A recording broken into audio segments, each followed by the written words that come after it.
Welcome and thank you for tuning in to Sharon Kelly Speaks. Today we're going to talk about blended families with dealing with the ex. Today I have a guest with me, Wendy Lloyd, who's going to talk to us about her experiences with dealing with the ex and her blended family. Welcome and thank you for joining us, Wendy. Thank you so much for having me, Sharon. Can you tell us a little bit about your blended family? Well, I met Patrick 4 years ago, and he was going through a separation at the time. We were friends first before we actually got into a relationship. Okay. He has 3 girls. He has a set of twins and his oldest daughter. Okay. And you have, and you have how many children? I have 2 boys. Okay.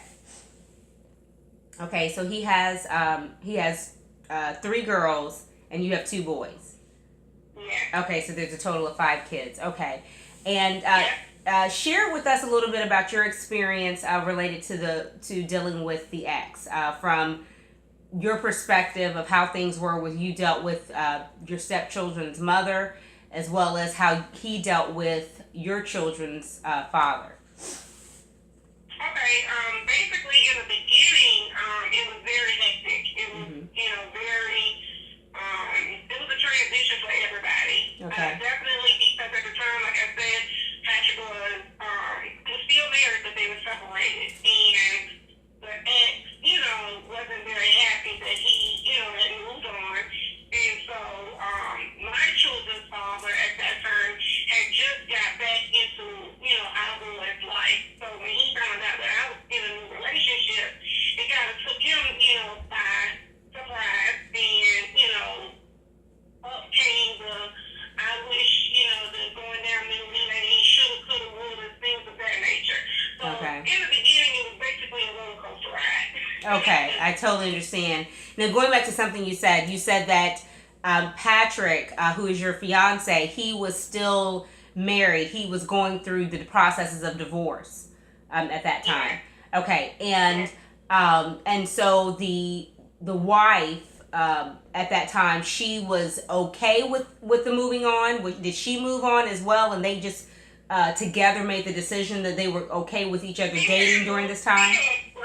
She had got into a new relationship a year prior to me meeting Patrick. So she had already moved on. Okay. It was basically, a situation where she wanted to have her cake and eat it too, and Patrick really wasn't for it, Okay. He's a more traditional marriage kind of guy. Okay. Alrighty. Okay, and then how was it with your relationship with her at the very beginning when she recognized that he had moved on with you? How was that? And were you at that point in time involved in his children's life, and how soon did that occur?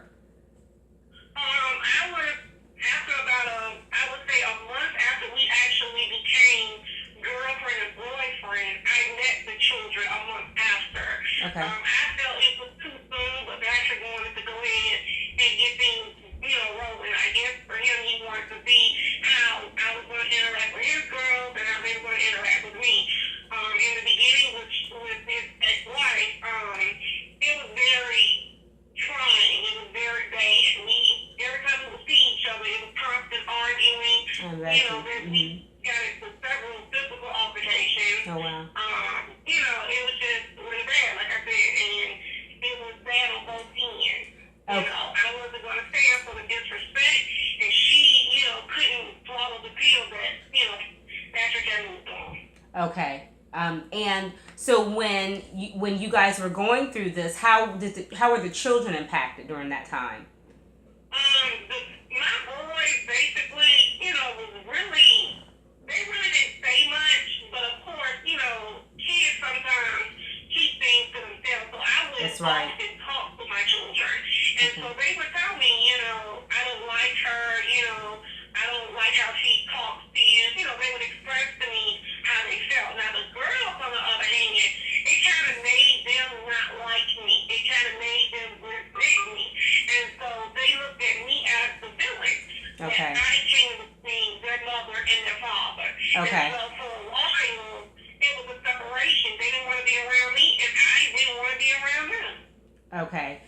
Now, I will say I can relate to some of what you're discussing. My ex and I had divorced. However, after our divorce, I had ended up dating at a later point in time and had allowed my children to be introduced to who I'm married to now. I felt too soon. And I don't know if you found that at a later time as well. But for me, I did as well. But my reasoning was because I thought, okay, we all went to church together. And although they did not necessarily have a relationship with him or even know him, I felt like, okay, we went to church together, so it should be okay for them to meet each other. Also, I wanted to know how he was going to respond to them, how they were going to respond to him. To me, that was a do-tell situation for me to be okay with having a blended family. That was very important to me. Hindsight, which is always 2020, I do believe that it still was very important for them to meet, but I think it would have been better for me to have waited later on. My agreement with my ex was that both of us had agreed that in the event that we had moved on, we were going to allow each other to meet the person that we planned on walking down the aisle with prior to them meeting the children. It didn't work that way for multiple reasons. But needless to say, I didn't hold up to my end of the bargain with that, and I did not allow him the opportunity to meet who our children would be around for the rest of their lives. I didn't give him an opportunity to meet him, and I think that caused a huge strain, along with a lot of other bad decisions that I made regarding that time. But I regret that choice that I made to expose them to him so soon, because they still had not healed. Although the divorce was over, I had moved on. Many times I think we forget that even when we've moved on, our children hasn't necessarily moved on. I was married for 16 years. I was married for 16 years, so my children had been around him, been around their biological father, all their lives. That was all they knew. So when you talk about bringing someone else in the picture, it makes it's already strained because they don't want their parents not to be together. And then on top of that, you're going to introduce me to somebody who you're about to marry, who you're going to tell me is about to also be in my life. I don't know if I like that, and that's typically how many kids are. Now, at the beginning, they had a great relationship with him, but because of decisions being made, that relationship was strained. Things were said, things were done that were not the best for them, and ultimately caused a strain on their relationship with my husband, as well as a strain on the relationship with me. There was a lot of manipulation and everything going on. I'm not sure, had you experienced that as well, going through that? Making the decision to... Definitely, it was more with the girls, because Patrick was married for 13 years. And so, the girls were raised with both parents. Right. And so, for them, their world had been turned upside down. Mm-hmm. You know what I'm saying? Daddy is no longer in the house, and, mommy is talking about moving. And right. So, what they only knew, which was mommy, daddy, grandma, at church, mm-hmm. It was taken from them, and they felt, they were mad, they were angry, they were hurt, they right. didn't understand. And so, because they were so young at the time, the parents, Patrick and his ex-wife, they couldn't really explain to them what was going on. But right. All the kids knew, okay, I know Miss Wendy plays a part in this. Mm-hmm. And so, it was, like I said, for a long time, they did not like me. And I still, when I would see them, I would treat them with nothing but respect and love. And I still, was very nice to them. I would still do for them, no matter how they felt about me. I still was the best I could be to them. Right. And so, it took strain on Patrick, because that was when, at the time, the ex-wife would make Patrick choose. Mm-hmm. And he would have to choose between me or the girls for a long time. He wasn't allowed to see his children. Mm. So, it was very bad. Right, yeah. Right. I think that's definitely an awful situation to have to be in, to have to be put in a circumstance where you have to choose between your children and whether or not you're going to move on in a relationship. I totally understand that, how much of a strain that could have put on him. as well as, you know, your relationship. That probably was a very difficult time for you guys. Now, fast. Definitely, it was very difficult because I didn't want him to have to choose. I told him, several times, if it means me having to give you up, I'd rather the girls have a father than me having you. You know what I'm saying? Because Right. to me, I knew what it was to not have a father in your life. And so Right. I never wanted the girls not to have their dad.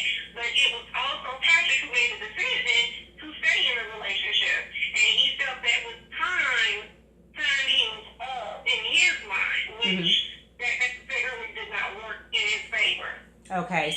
So he still, although he still had challenges with having a relationship with his children because you were involved and the wife was not allowing, the ex-wife was not allowing the time for him to see his children because you were in the picture.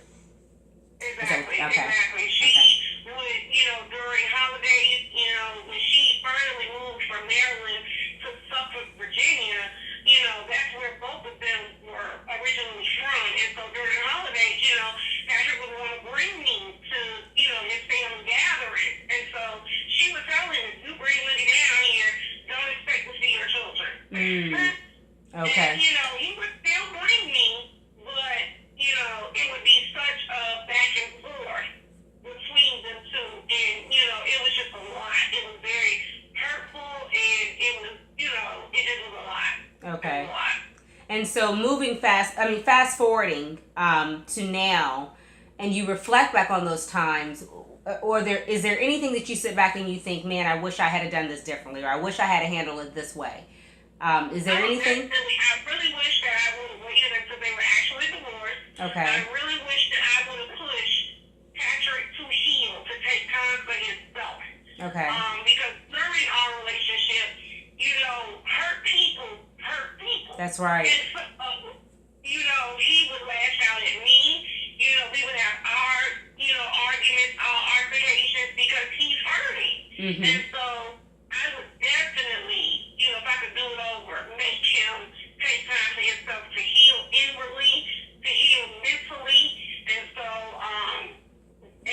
give the children a time to heal. Basically. Right. I totally agree with that, Wendy, because that was one of the things that I thought about when I look back. It wasn't necessarily a healing from an adult perspective for us, but more so a healing for my children. I had the advantage of being in my stepson's life from the beginning, so he did not experience some of the things that my children had to go through related to that particular matter. He will never have that story where he will be able to say that, I had a hard time adjusting to my stepmom because I've always been there. When it comes to my kids, though, they'll be able to reflect back on those times and say, man, I remember that hard time we went through with, my stepfather and the adjustment between my stepfather and my father. I have a great relationship with his mother. We're amicable to one another. There is no issues there. My children don't have that same testimony for their situation.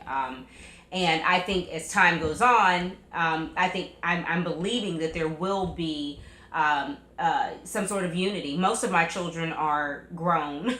I do have a child who is still a teenager. However, I believe that when you have a blended family, it's not just really for the time frame that the children are babies to the time they are adolescents to the time they're teenagers. I believe you still have the blended family issues that you're going to deal with all the way into adulthood, because what happens when they have their baby showers? What happens when they get married? What happens when they graduate? You're going to always end up seeing each other, running into each other at some point. So to me, that's why it's so important to try to work together, to try to do what you can to make the situation the best for all people, especially the children, because the children are the ones who are impacted. And if they are not if they're not made to feel like they belong somewhere, because first of all, they're already feeling like, where do I belong? When there's a relationship that ends, when there's a marriage that ends, unless the child is born into the situation, many times they will struggle with, okay, where do I fit in? And so when you as the parents can't get along, they're torn and they're dealing with a loyalty issue, and obviously they're gonna side with the biological parent, wrong, right, or indifferent. And then the step parent is the one who's having to deal with all the issues that they may not have even really created. So I think it's very important what you say about letting them heal, recognizing that your healing is not their healing, sitting down and having conversations as adults on what you won't allow and what you will allow, as far as crossing boundaries on talking to the ex, not talking to the ex, how we're going to all work together as a family, because you are a family, whether you like it or not. The ex will always be a part of their children's life. You will always be a part of your husband's life, your fiance's life, which ultimately would typically ends into marriage. So, it is very difficult to go into a situation without having the mindset of this is forever. This is forever.